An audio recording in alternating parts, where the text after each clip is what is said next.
Ni nani hasa kwa sasa yupo madarakani nchini Iran? Mtazamaji na mfuatiliaji wa channel hii ya Zaki Digital, ni kusihi tu kuendelea kusubscribe, kulike na kushare kila aina ya tukio la kimataifa. Mimi ni Waridi Almas. Swali ambalo limekuwa likitawala Tehran tangu kuanza kwa mashambulizi katika mzozo wa Iran dhidi ya Marekani na Israel ni hili: nani hasa yuko madarakani? Kwa macho rasmi, jibu lipo wazi. Mojtaba Khamenei alichukua nafasi ya kiongozi mkuu baada ya kuuawa kwa baba yake Ali Khamenei siku ya kwanza ya vita mnamo Februari 28 mwaka huu. Katika mfumo wa nchi hiyo ya Jamhuri ya Kiislamu, nafasi hiyo imeundwa kuwa ya mwisho katika kufanya maamuzi, ikiwemo kuhusu vita, amani na hata mwelekeo wa kimkakati wa serikali. Lakini kwa vitendo, hali halisi inaonekana kuwa tata zaidi. Rais wa Marekani Donald Trump ameelezea uongozi wa Irani kuwa umevunjika vipande vipande na kusema kwamba Marekani inasubiri Tehran kuwasilisha pendekezo lenye umoja. Umoja huo ulionekana kuwa muhimu kwa viongozi wa Iran waliotuma ujumbe kwa wananchi kupitia simu zao wakisema kwamba hakuna tena mgawanyiko wenye misimamo mikali au ya wastani. Kuna taifa moja na njia moja. Mojtaba Khamenei hajaonekana hadharani tangu achukue madaraka, mbali na matamko machache ya maandishi, ikiwemo msimamo wake kuhusu mlango wa Hormuz utaendelea kufungwa, na hakuna ushahidi wa wazi kuhusu uongozi wake wa kila siku. Maafisa wa Irani wamekiri kwamba alijeruhiwa katika mashambulizi ya awali,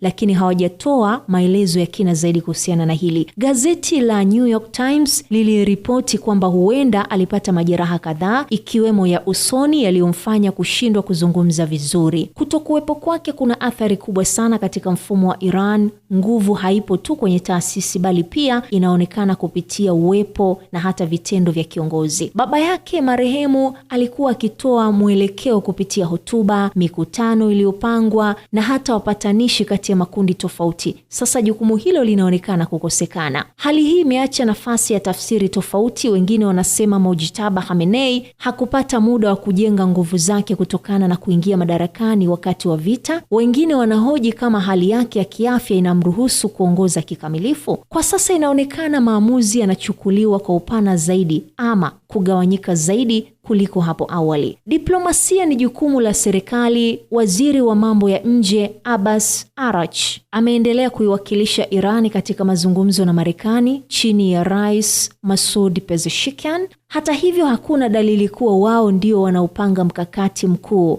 Nguvu yao imepungua zaidi kutokana na ujumbe wa Irani kuongozwa na spika wa bunge Mohammad Ghalib. Nafasi ya Araghchi inaonekana kuwa ya utekelezaji tu. Kubadilika kwake kwa haraka kuhusu kufunguliwa au kufungwa kwa mlango wa bahari wa Hormuz kunaonyesha jinsi diplomasia ilivyo na hata ushawishi mdogo katika maamuzi ya kijeshi. Kwa upande wa Rais Pezeshkian, anaonekana kufuata mwelekeo uliopo bila kuunda mkakati wake binafsi. Mazungumzo yaliyokwama kati ya Iran na Marekani yanaonyesha wazi kwamba hata diplomasia ikiwa wazi, maamuzi ya mwisho hayataweza kufikiwa kabisa. Udhibiti wa mlango bahari wa Hormuz ni moja ya silaha kuu ya Iran, lakini uamuzi wa kuufunga uko mikononi mwa jeshi la walinzi wa mapinduzi ya Kiislamu linaloongozwa na Ahmed Vahid. Hii inaweka nguvu halisi kwa watu wanaofanya kazi nyuma ya pazia. Tofauti na zamani, hakuna mtu mmoja anayeonekana wazi kwamba ni msimamizi mkuu wa mikakati. Kwa vitendo, jeshi la walinzi wa mapinduzi ya Kiislamu inaonekana kuongoza mwelekeo wa mgogoro, iwe ni kufunga njia au kufanya mashambulizi katika Guba, huku majibu ya kisiasa na hata kidiplomasia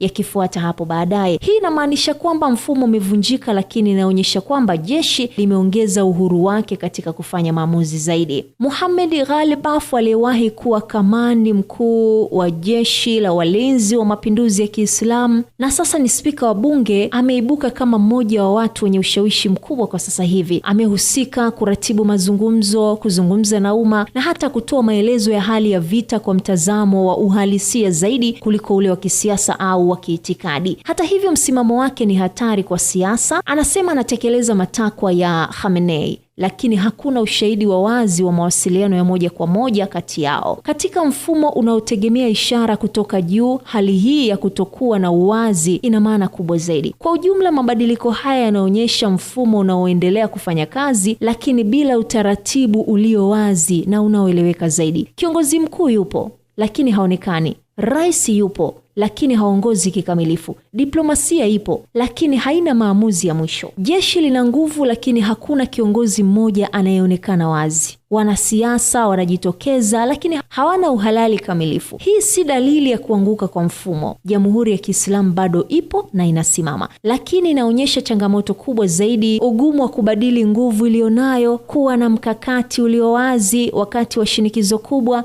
Kwa sasa mfumo unaendelea kudumisha utulivu na hata kuzuia maporomoko, lakini swali linaongezeka: je, umoja huo ni wa kweli au ni wa kuonekana tu?